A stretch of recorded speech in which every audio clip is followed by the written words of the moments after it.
नमस्कार, आप देख रहे हैं 30 मिनट में राजस्थान। मैं हूं आपके साथ मनीष शर्मा। बुलेटिन की शुरुआत कोटा से आ रही बड़ी खबर के साथ करते हैं। आपको बता दें, आईएएस इंद्र सिंह राव को जेल भेज दिया गया है। कोर्ट ने उनको जेल भेजने का आदेश दिया है और घूस लेने के आरोप में इंद्र सिंह राव को जेल भेजने का कोर्ट ने आदेश दिया है। तो बड़ी खबर आपको बता रहे हैं कोटा से, आईएएस इंद्र सिंह राव को कोर्ट ने जेल भेजने का आदेश दे दिया है। घूस लेने के आरोप में उनको सीधा अब जेल भेज दिया गया है।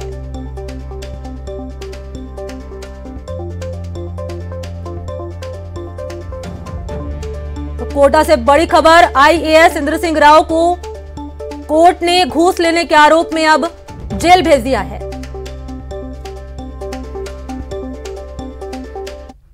इधर बड़ी खबर उदयपुर के खेरवाड़ा से सामने आ रही है। शख्स ने पत्नी और 4 बच्चों की धारदार हथियार से हत्या कर दी। उन 5 की जान ले ली और हत्या के बाद खुद को भी फांसी लगा ली। घरेलू हिंसा में हत्या की आशंका ये जताई जा रही है। आपको बता दें कि कलह में पूरा परिवार खत्म हो गया है और अब पुलिस जांच पड़ताल में जुट चुकी है कि आखिर पूरा मामला क्या है और किस लिए इस शख्स ने अपने पूरे परिवार की हत्या कर दी और खुद भी सुसाइड कर लिया। बड़ी खबर उदयपुर से आपको बता रहे हैं किस तरीके से एक शख्स ने अपनी पत्नी और 4 बच्चों को मार डाला। चलिए रुक करते अगली बड़ी खबर का। सीकर झुंझुनू पुलिस ने बड़ी कार्रवाई की है। पपला का साथी बलवीर पठाना को पुलिस ने गिरफ्तार किया है और पपला को जेल से छुड़वाने में उसने मदद की थी। ससुराल से बलवीर की गिरफ्तारी पुलिस ने की है। पैरोड़ थाने पर 6 नवंबर साल 2019 की सुबह ये हमला किया गया था और हमले के बाद से ही नामी बदमाश बलवीर फरार चल रहा था। तो एक बड़ी खबर सामने आ रही है, पुलिस ने पपला के साथी को गिरफ्तार कर लिया है। पपला का साथी बलवीर पठाना पुलिस के हत्थे चढ़ा है और पपला को जेल से छुड़वाने में इसी शख्स ने, बलवीर ने मदद की थी, जो कि अब पुलिस के हत्थे चढ़ गया है।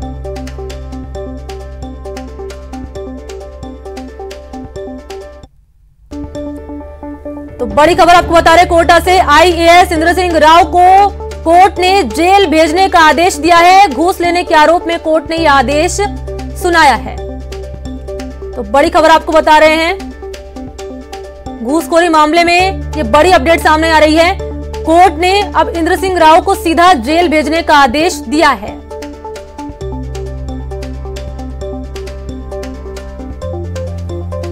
तो इसी खबर पर ज्यादा जानकारी के साथ सहयोगी शाकिर मेरे साथ सीधा लाइव जुड़ चुके हैं। शाकिर, देखिए एक बड़ा अपडेट सामने आया इस पूरे मामले को लेकर और बड़ी अपडेट हम अपने दर्शकों तक पहुंचा रहे हैं। इस पूरे मामले में क्या कुछ अभी तस्वीर निकलकर सामने आ रही है, फिलहाल अभी क्या अपडेट है, मैं चाहूंगी आप अपने हमारे दर्शकों को बताएं।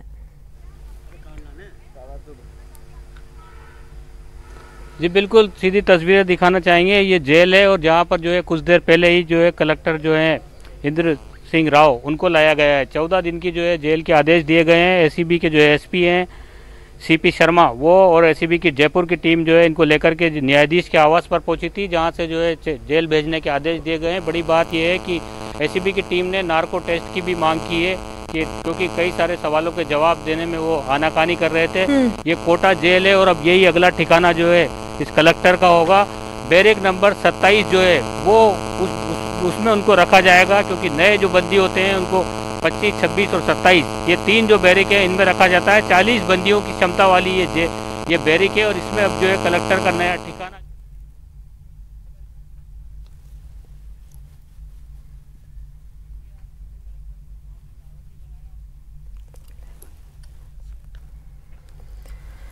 तो देखिए आपको बड़ी अपडेट बता रहे हैं इस पूरे मामले को लेकर। कोर्ट ने आदेश दिया है कि अब पूर्व कलेक्टर इंद्र सिंह राव जेल में रहेंगे। और देखिए जिस तरीके से अभी हमारे सहयोगी शाकिर मेरे साथ जुड़े हुए थे, उन्होंने बताया कि नार्को टेस्ट कराने की भी यहां पर मांग की जा रही है एसीबी की तरफ से, ताकि और बड़े खुलासे इस पूरे मामले को लेकर सामने आए। कल मिला था, उसके बाद एसीबी की टीम ने कई सारे सवालों पर पूछताछ की। जो आरोपी अभियुक्त जो है कलेक्टर इंद्र सिंह राव, उनसे और कई सारे सवालों में उन्होंने आनाकानी भी की। तो ऐसे में जो है एसीबी के जो एएसपी हैं उन्होंने नार्को टेस्ट की भी मांग की है कि नार्को टेस्ट करवाया जाए। इस पूरे मामले में जो है घटनाक्रम जो सामने आया है उसके बाद से 12 जिला प्रशासन में भी हड़कंप मचा हुआ है, क्योंकि कई सारे दस्तावेज एसीबी की टीम ने 12 से भी जो है बरामद किए हैं और उनकी जांच की जा रही है। ये टीम जो है पूरी तरह से लगातार यहाँ पर कैंप किए हुए थी। जब से ये पीए जिसको ट्रैप किया गया था महावीर नागर को, उसके बाद से पूरी टीम यहाँ पर पूरी तरह से यहाँ पर कैंप किए हुए थी। और पहले चंद्रशील ठाकुर एसपी कोटा ने इसको लीड किया पूरी कार्रवाई को, और फिर अब जयपुर के जो एसपी हैं टीपी शर्मा, वो इसके जो है जांच अधिकारी बनाए गए। देख सकते हैं आप तस्वीरों में जो है इंद्र सिंह राव जो कलेक्टर, पूर्व कलेक्टर है 12 के, वो जेल में दाखिल होंगे। कोटा की ये जेल जो है वो जेल जो है अब उनका अगला ठिकाना बनेगी। इस बीच इसकी ओर से जमानत अर्जी भी लगाई जाएगी।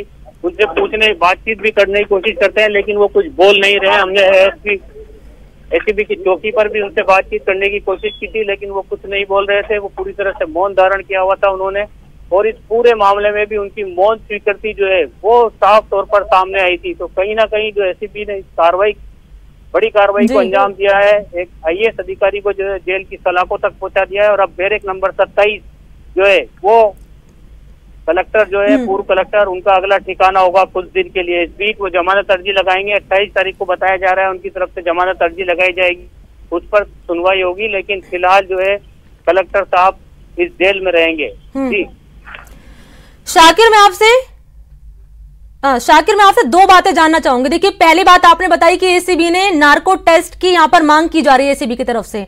तो पहली चीज ये बताइए कि अगर नार्को टेस्ट की मांग पूरी कर ली जाती है तो क्या इस पूरे मामले से और बड़े खुलासे हो सकते हैं, पहला ये बताइए। और दूसरी चीज ये कि जिस तरीके से आपने बताया कि 12 में इस पूरी कार्रवाई को लेकर हड़कंप मचा हुआ है, तो क्या जिस तरीके से ये बड़ा खुलासा पुलिस ने किया है, ये बड़ी कार्रवाई पुलिस ने की है, तो इसके बाद और जो कलेक्टर हैं उनके ऊपर तलवार लटक सकती है? ये दो बातें मैं चाहूंगी आप समझाएं।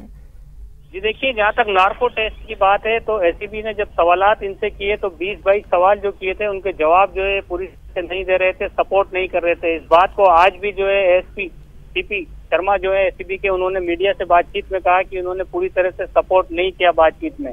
तो ऐसे में कई सारे खुलासे अभी होने, संपत्तियों के लगातार जिस तरह से खुलासा हो रहे हैं उसकी जांच एक टीम अलग कर रही है। लेकिन फिलहाल जो इस बारे में अभी न्यायाधीश के घर पर जब पेश किया गया अभियुक्त को, पूर्व कलेक्टर को, तब जो है एसीबी के जो एडिशनल एसपी है उन्होंने नार्को टेस्ट की मांग की है। तो नार्को टेस्ट को लेकर के किस तरह की अब संभावनाएं जो है वो आती है सामने, वो देखने वाली बात होगी। लेकिन इस बीच जो है जिस तरह की कार्रवाई हुई है और उसके बाद में जिस तरह से हड़कंप। बिल्कुल शाकिर, आपने महत्वपूर्ण जानकारी ली और इस पूरे मामले को लेकर और क्या कुछ बड़े खुलासे हो सकते हैं उस पर हम आपसे पहुंचेंगे और बड़ी अपडेट के लिए आपका फिर से रुख करेंगे। बहुत शुक्रिया आपका शाकिर तमाम जानकारी के लिए। तो देखिए, बड़ी खबर सामने आ रही है अलवर से।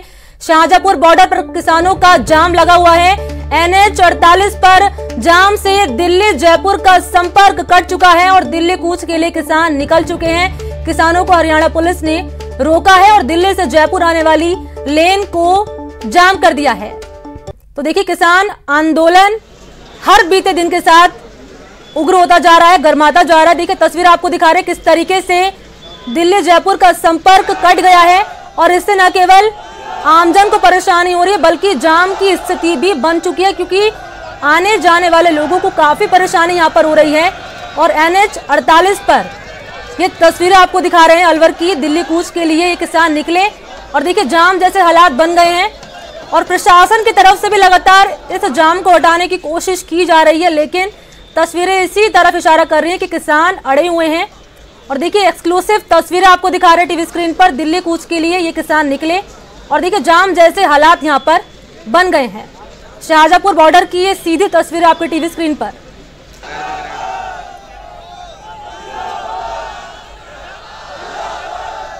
देखिए कितनी भारी संख्या में यहाँ पर किसान मौजूद हैं और बिल्कुल जाम जैसे हालात यहाँ बन चुके हैं, क्योंकि साफ तौर पर हम अंदाजा लगा सकते हैं कि जाम के हालात किस तरीके से यहाँ पर बन रहे होंगे और लोगों को आवाजाही करने में कितनी मशक्कत करनी पड़ रही होगी। क्योंकि इससे पहले भी हमने तस्वीरें दिखाई थी कि प्रशासन लगातार जाम खुलवाने की कोशिश कर रहा है, लेकिन किसान अड़े हुए हैं। सहयोगी राजेंद्र मेरे साथ जुड़ चुके हैं फोन लाइन पे। राजेंद्र, देखिए तस्वीरें साफ तौर पर यही इशारा कर रही हैं कि किसान मानने के लिए तैयार नहीं है, लेकिन जाम की स्थिति बेशक बन चुकी है यहाँ पर।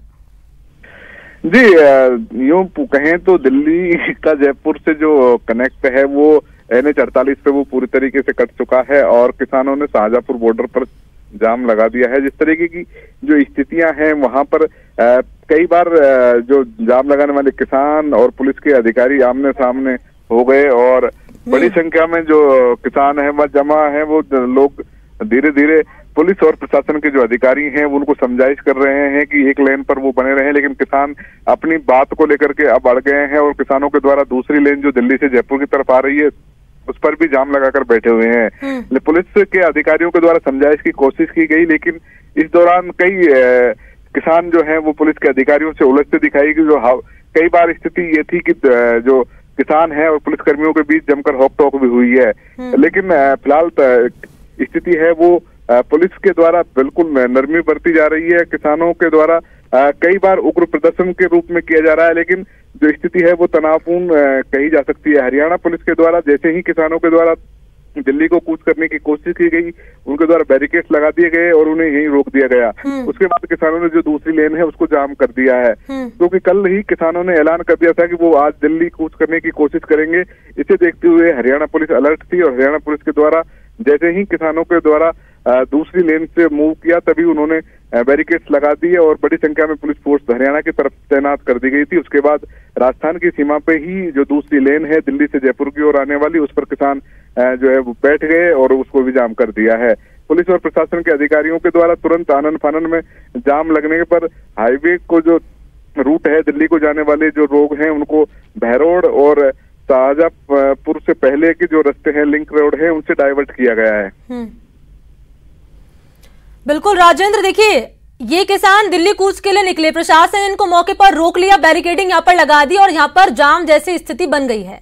किसानों से आपने बातचीत करने की कोशिश की कि क्या यही हालात बने रहेंगे या फिर इसके अलावा अगर प्रशासन आगे कुछ अपना रुख अख्तियार करता है तो इनकी आगे की क्या रणनीति रहेगी? राजेंद्र जी, किसानों से बात हुई। किसानों का कहना है कि केंद्र सरकार के द्वारा एक अड़ियल रवैया अपनाया हुआ है। उनके द्वारा बातचीत जिस बिंदुओं पर की जा रही है उनसे कोई समाधान नहीं होने वाला। किसान जब तक उनकी जो 3 मांगे हैं कृषि बिलों को पूर्णतया वापस लिया जाए, जब तक वो मांगे पूरी नहीं होगी तब तक वो आंदोलन करेंगे और दिल्ली कूच करने का प्रयास लगातार जारी रहेगा।